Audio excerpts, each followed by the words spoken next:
Welcome to the next episode of the Reimagining Mobility Podcast. I'm here with Ken Kernyo. He's the Department Manager of Mechanical Design, or Design.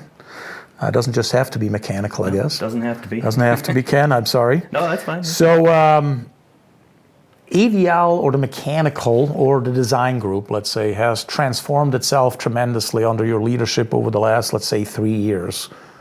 Tell us why, and tell us how has it transformed? Well, I think the why is pretty obvious. The whole market's changed. You know, we've switched from ICE to so much more electrification that it's kind of forced us to learn kind of new tricks, right? You gotta kind of flow with it. So we've had to, develop new skills and learn new technologies that a big part of the group maybe didn't have 3 years ago. Mm-hmm. You know, we focused so hard on internal combustion over the years. We had some electrification projects, but big focus was always in internal combustion. So as we moved into this technology, we've had to learn some new software. We've had to learn about new requirements for the different electrification components, things that again, in ICE, we didn't have to do. We didn't do a lot of plastic components, say. Mm-hmm. Now we're getting into much more plastic component design, and so now you have to know what's it take to design a component for, in plastics compared to aluminum or steel. Mm-hmm. It's a lot of different requirements. So, we've done some training. We've, outside and internal trainings that we have available to us. We've taken some of those to get people up to speed. We've run a couple R&D projects internally to help, build the skill sets with the people in the team. Yeah. So, all those are great ways to get some exposure and get ready for project work. And then in the last 2 years, especially, it's been, a major switch, and most of our projects are electrification. So the guys have had to pick some of that up pretty quickly. Mm-hmm, mm-hmm.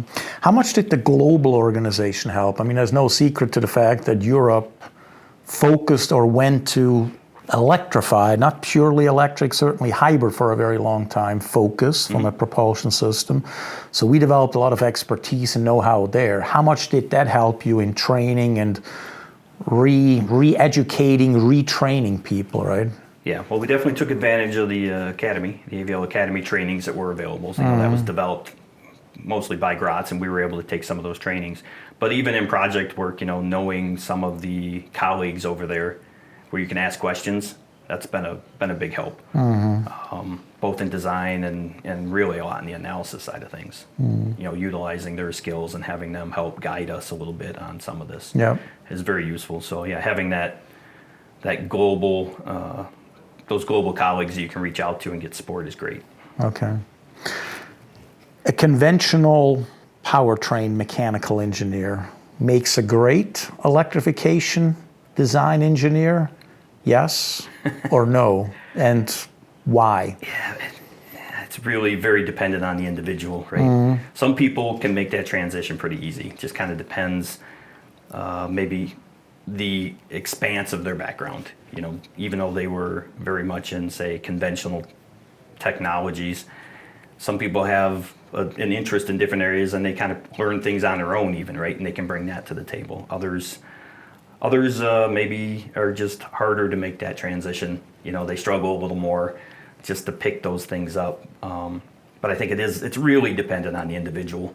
I can't just say that the whole group, one has been one way or the other. Mm-hmm. So it's a little bit of depending on the person, on the attitude he or she has towards electrification. Or just learning new things in learning general. New things. Some people get pretty comfortable with a certain thing, and they like that. And when you ask them to pick up something new, it can be a struggle for some people. They like their little area that they know really well because they're comfortable. Yeah. So getting people out of that comfort zone, for some people it's a challenge, and for others, they just go with the flow. They whatever direction they need to go, they'll go. And they'll pick it up. And So what do you rather have then, or who do you rather train to go into electrification? Somebody that has, let's say, 5 or 10 years background in design on conventional, or somebody that comes out of school specifically focused on design for electrification? Which one do you rather have? Forget for a moment the experience. I know experience is obviously tremendously valuable, but who would you have more?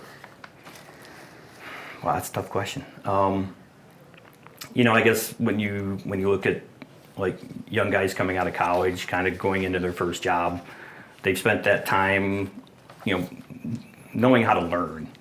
So to some degree that can help because they're already coming in that mentality of wanting to learn.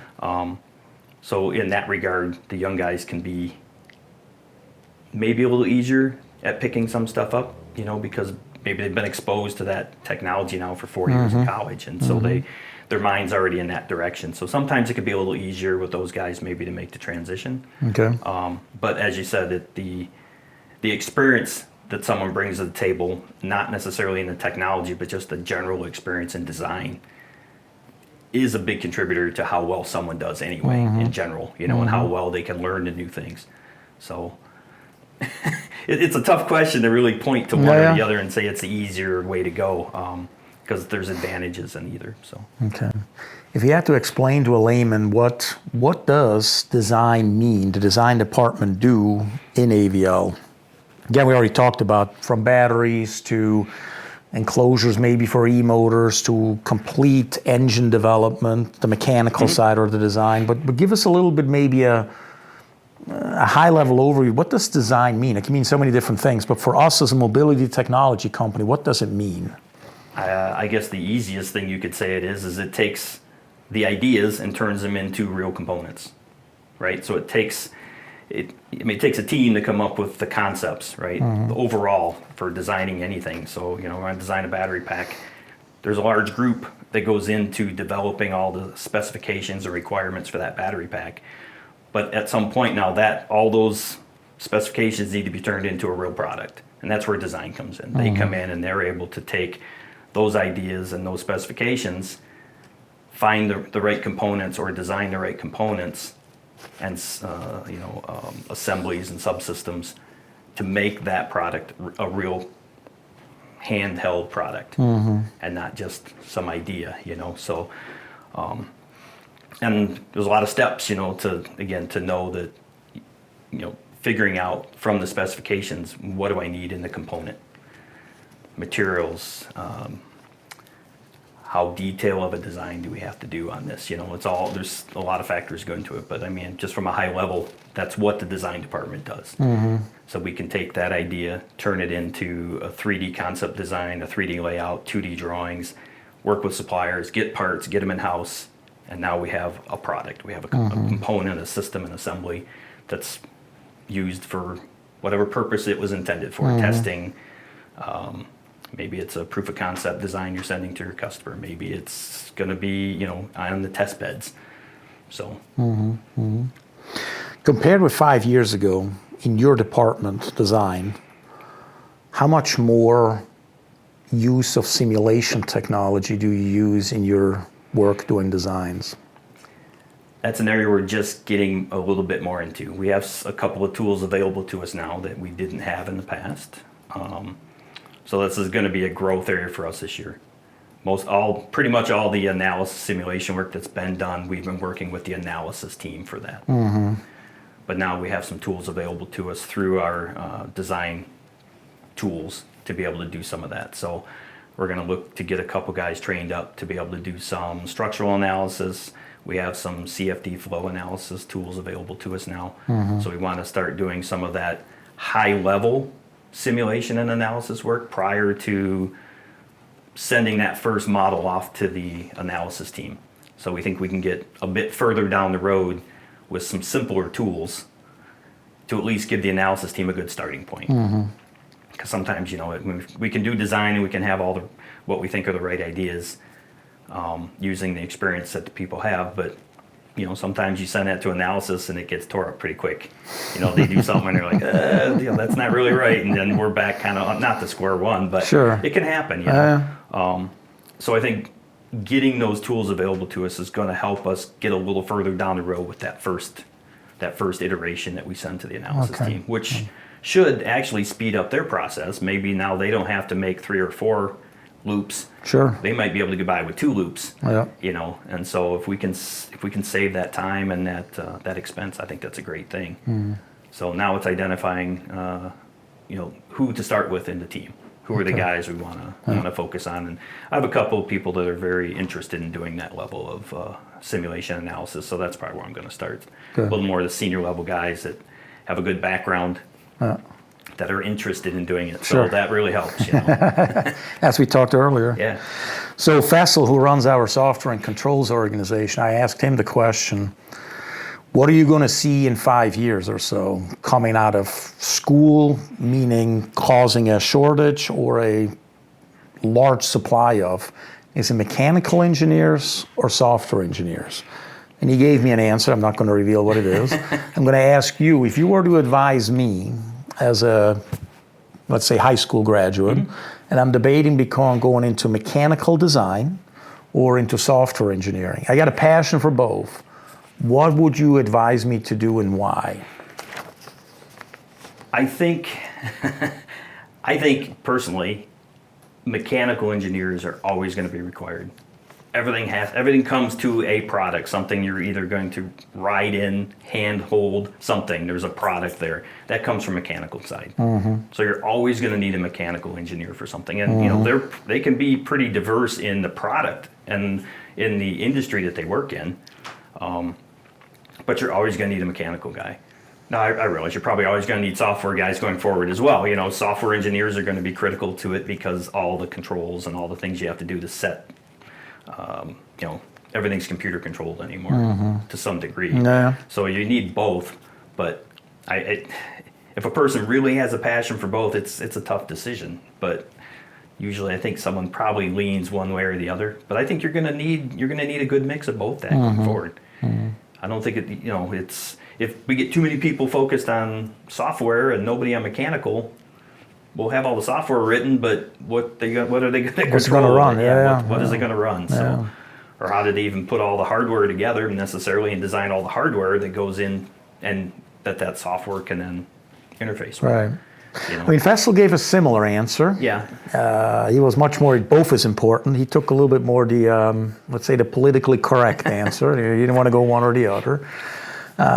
When I then asked him about, well, what are you going to have more in 5 years? And he says, clearly software. Everybody wants to jump to software because, again, the industry, at least mobility, right? Everybody talks about the software-defined vehicle and mechanical, which a lot of stuff that you do as design is mechanical, as you said, kind of becomes almost like, well, yeah, that's going to be there, no big deal, but we need software, right? And to your point, tangible or intangible doesn't matter, it's both important, but software without hardware, hardware without software, in the future, and even today, is not going to do anything. Yeah, neither one is going to do anything without the other. Yeah, they're very, very intertwined. Yeah.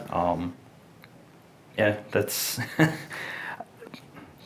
I don't know. I guess partially, again, my mechanical background for my whole life kind of sort of pushes me in that direction, I guess, a little more. But yeah, they're both, like as you said, they're both very important. You can't have one without the other. Yeah. I mean, that's, I think, the reality of things. And if, I realize with ADAS technology and other things, there is a lot of work to do in software engineering and everything that goes into feeding that software information so it knows what decisions to make. I mean, that's a complex... That's a very complex situation there. But, again, it still needs a car. Sure. It still needs the hardware. So, yeah.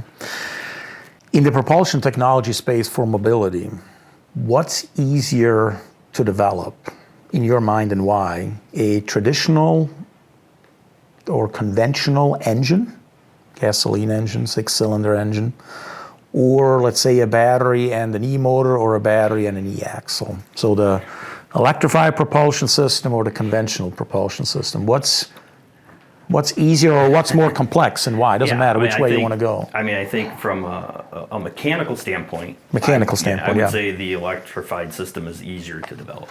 Okay. Obviously there's a lot more controls and software that go into it.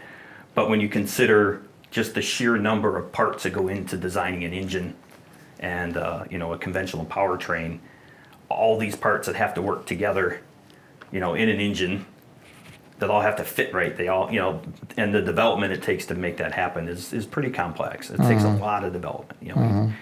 even all the OEMs, they can't say, well, I'm going to start a new engine and in 2 years have it designed and in production. It just doesn't, even though they built hundreds of engines, right? There's just a certain amount of time it takes to get all of that development work done so that they know they have a reliable product that they can put to the market. And I think the electrified powertrains have quite a few fewer mechanical components and interfaces that have to deal with each other. An e-axle has some gear sets, some bearings, things like that, but you're not talking about pistons and cylinders and valves and the whole valve train. It's a lot of components and a lot of complexity and a lot of things that could be, and a little thing can make something go wrong. So, I mean, to that end, I believe the electrified powertrain is simpler to develop from a mechanical standpoint. Relatively speaking, obviously. Relatively speaking. Yeah. I mean, it's not simple. It's still not an easy button. All relative, I get it. It's not an easy button. And they go, well, here it is. It still takes time, and you still have to go through the process of developing things.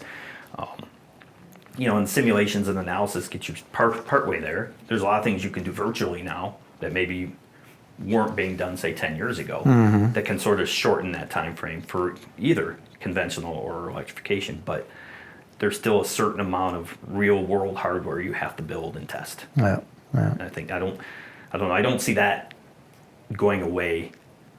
I mean, not in my lifetime. Sure. I get it. Maybe last question. What do you see in your space, in the department that you're leading right now, design or even analysis that is under you as well, or simulation analysis, but what do you see in your area changing in 5 years from today? What's the biggest change that you see?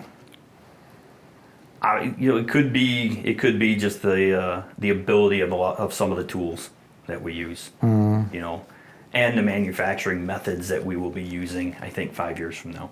For building the parts you're designing. Exactly. I think you're going to see, you're already seeing a shift, right? There's a lot of things can be done with 3D printing of both plastics and metals and things like that. And I think that area is going to continue to grow. And it could be, 5-10 years down the road, we could be getting a lot of parts done with that type of manufacturing method, which is a different way of even us having to think about our design when we go that route. Okay. And what kind of information you need to put together so that someone can make the part. Kind of that, I don't know, a couple decades ago, you were starting to see that shift when 3D softwares became a big thing. And everybody's using 3D softwares, and some manufacturing was starting to shift away from needing 2D drawings to make something from. They can just do it from the 3D part, But I think that just gets more and more and more as the shift in manufacturing technologies change. Okay, interesting. Okay. Thanks, Ken, for your insight. Very valuable. Sure. You did not fail against Faisal's answer, so you're very much along the same lines. It's good to know. I think that's just how that works with degrees and with what the industry is demanding. But again, recognizing that to that point, mechanical can't do anything with the electrical, can't do anything with the software. They're all intertwined, I think is a key piece here. Yeah, it is. And that's not going to change. No, well, I agree. Thanks for tuning in. Ken, I appreciate your time. No problem. Thanks. Thanks for listening to Reimagine Mobility Podcast. If you like this episode, please subscribe and tell a friend.